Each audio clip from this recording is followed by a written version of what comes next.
I've got the casing, gearbox casing in there. So we're going to close the lid and we're going to heat it up probably to about 200 degrees C. Okay, there we go. We're just about coming up to 200 now, and so we're just about ready. When it goes over 200, then we're ready, and we'll take it out of the oven, as it were. It's just hitting 200 now, and so it's all ready. We'll take it out, get it downstairs, and see if we can knock the bearings out. Okay, we've got the casing there nice and hot. I found a socket, it's just the right size, that will sit on the bearing ring, and hopefully that should just knock out. There we go, couldn't get any easier than that. So the bearing, if you look at the bearing and the carrier, the oil seal carrier, are out. So let's see if we can also remove the lay shaft bearing, lay shaft bush.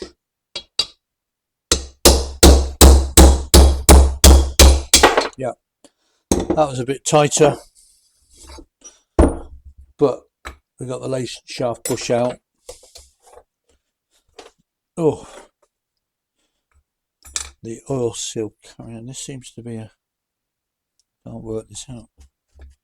This seems to have like I can't work out. This is some sort of seal on the bearing.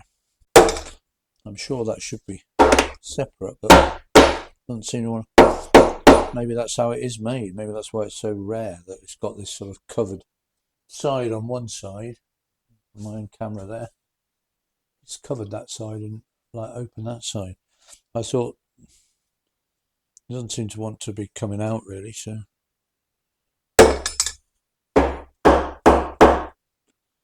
yeah, it could be that's how it's made, like that.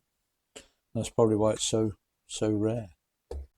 Anyway, that's good. We've now got the case completely empty, so I'll dear, just looking at the mess inside. But anyway, we'll wait for that to cool down, and then we'll clean it all up, and then we'll see exactly what we've got. So I've now completely stripped the gearbox, and so we can see the damage to the shell, which of course is slightly more extensive than I'd feared. So the crack starts at the mounting, it goes up, and it goes up quite high, as a hairline crack goes up to there from the mounting. The main problem obviously underneath the mounting, which isn't so bad, but then if you kind of look inside the mounting, you can see a crack, and I think this is the main problem, because that crack goes through to the inside of the gearbox, and then it goes all the way there along the bottom of the gearbox. Oh good, the extractor fan's finished now. So in other words, that crack, you can't see it from the outside, it goes all the way along inside this mounting, all the way along this part of the shell here.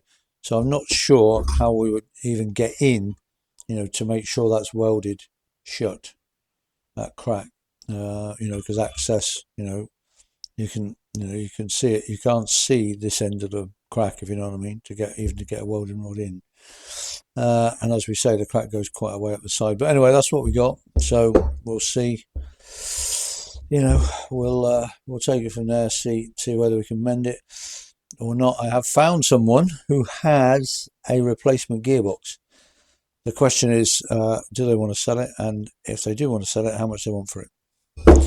Because apparently they've now told me they know a lot about these boxes, and apparently this box for the Matchless Model X, wait for it, is just made for the Model X. So the mountings of all the other BAP gearboxes are different. So Burman gearbox is quite rare. Different types of gearbox, rare. BAP, this particular type of gearbox is a BAP, and that's very rare. But then this particular type of BAP, which is made for the Model X, is like hen's teeth times 10. Oh dear. So if I can't weld it, then I'm a bit over a barrel really, but we'll see. So then I've inspected the gears, and I've taken photos of like both sides of the gear, so hopefully I know how they, the order they go back in and what they look like, which way round they go in. So, and these are the gear, these are the lay shafts. So we've got first gear, second gear, that's a selector dog, third gear, fourth gear, and we've got first gear, second and third gear combined with the selector fork there, and the teeth for the dogs are there, and then we've got high gear, and again teeth for the dogs are there. The teeth for the dogs look a bit worn. The actual teeth of the gears are fine. Then we've got the oil seal, which is also, I think, unobtainable. It's definitely got a kink in it, but we'll see. Apparently, I think you can put a different oil seal in. I hope so.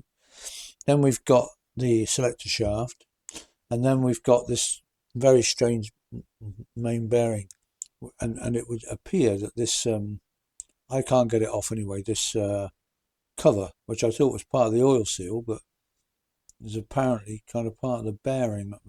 Doesn't seem to want to come out anyway.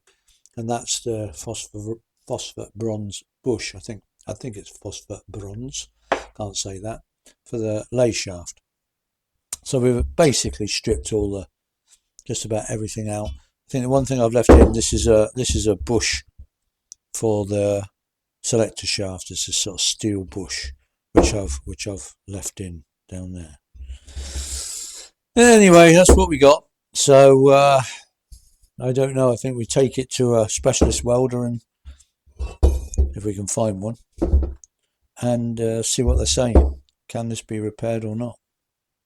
The problem is A, getting to the crack, and B, what distortion is going to happen to the shell, during the welding process, which obviously if it distorts, it's basically scrap. Well, there we go. At least the main shaft seems to be straight. I don't think that was bent. As I said before, I've got an idea that this was already cracked, so that's why it cracked quite easily, and so I don't think it bent the main shaft, the force of the engine stopping. The lay shaft seemed fine. Everything seems fine, so that's good news. If we can mend the shell or something, I don't think we're in business. If we can't, then it's a new shell or new gearbox.